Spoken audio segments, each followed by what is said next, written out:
Man saves a dying old male lion. You won't believe what happens next. The shallow, labored breathing was the first sign that something was desperately wrong beneath the ancient acacia tree. Each rise and fall of the massive ribcage so faint that wildlife conservationist Michael Harrison had to strain his eyes to confirm what he was seeing. The old male lion lay stretched on his side in the dappled shade, his once golden coat now dulled to the color of weathered leather, matted with dust and the evidence of days spent motionless on the hard earth. Even from 30 meters away, Michael could see that this was not the temporary rest of a healthy predator, but the profound stillness of a creature whose body was surrendering to forces beyond his control. The Hiu approached with the careful steps of someone who had spent 15 years learning to read the subtle language of African wildlife, his trained eyes cataloging details that painted an increasingly somber picture. The lion's great head lay flat against the ground, his magnificent mane reduced to sparse, gray-streaked tufts that spoke of advanced age and declining health. His amber eyes, though still open, had lost the fierce intensity that should have marked him as apex predator, replaced instead by a distant weariness that suggested he was looking at worlds beyond the immediate landscape.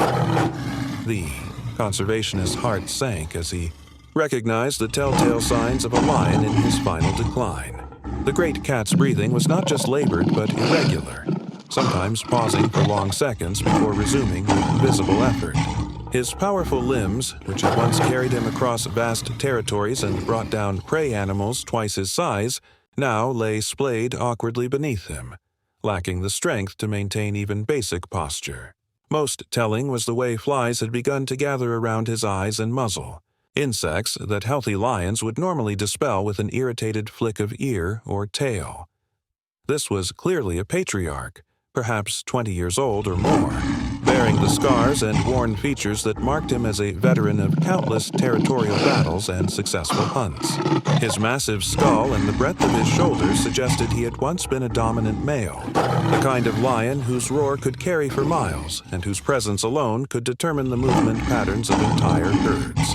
Yet now he lay forgotten beneath this solitary tree, abandoned by whatever pride he had once protected and ruled. Michael knelt at a respectful distance, understanding that even a dying lion retained the potential for one final, dangerous surge of strength if he felt threatened.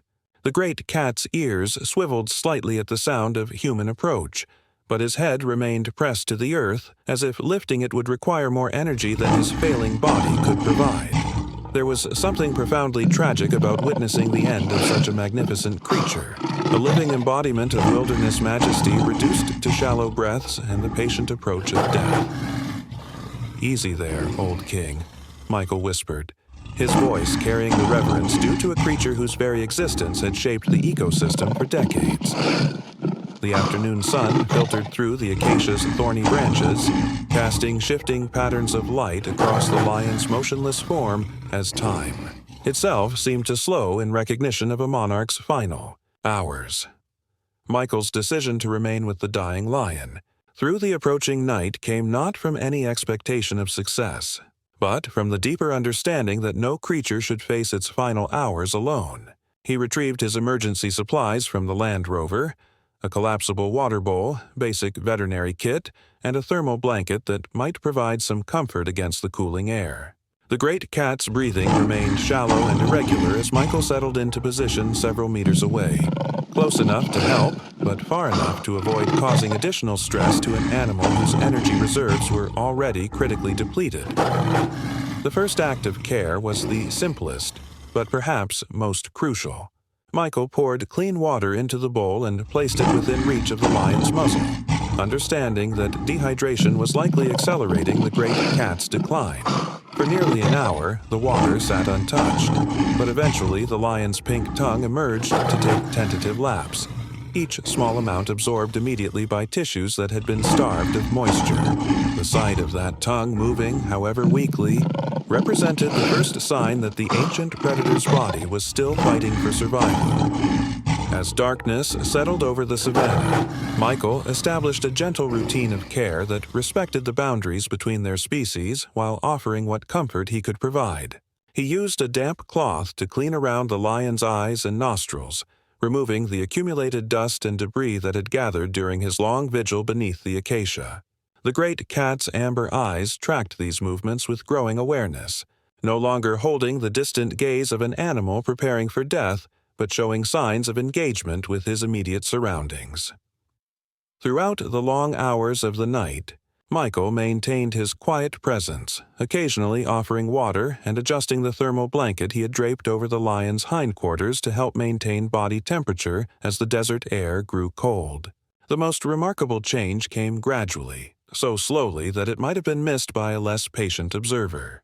The lion's breathing began to deepen and regularize, each inhalation bringing more oxygen to organs that were slowly responding to hydration and the reduced stress of having a guardian nearby. By the early hours before dawn, the great cat had managed to lift his massive head from the ground for the first time since Michael's arrival, the movement requiring obvious effort, but representing a significant improvement from the near catatonic state of the previous evening. His ears had begun to swivel toward distant sounds, the night calls of hyenas, the rustle of wind through dry grass, indicating that his awareness was expanding beyond the immediate struggle for survival. The most profound moment came as the first pale light of dawn began to filter through the acacia's branches. The lion's amber eyes found Michael's face and held his gaze with an intensity that seemed to bridge the evolutionary distance between predator and human.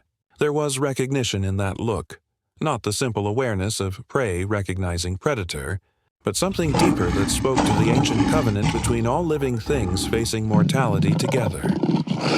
"You're stronger than you know," Michael whispered into the growing light, his voice carrying years of respect for the wild creatures who had taught him about resilience.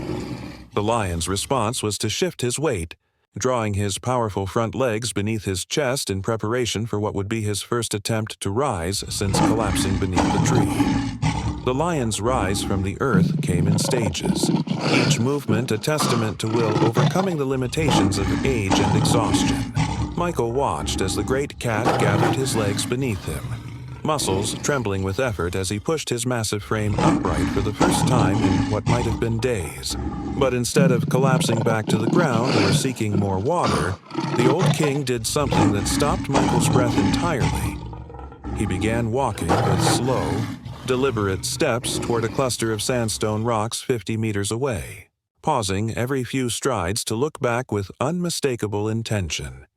The invitation was so clear it transcended species, a request for Michael to follow that carried the weight of something profound waiting to be revealed.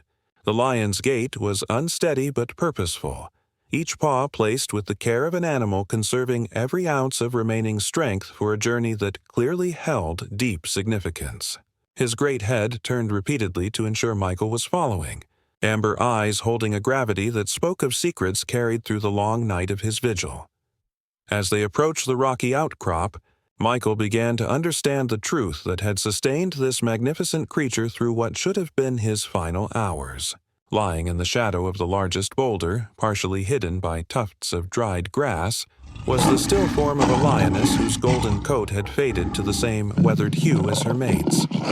She had been dead for days, perhaps longer, but her body remained undisturbed by scavengers, protected by the constant presence of the male who had refused to abandon her even as his own life ebbed away.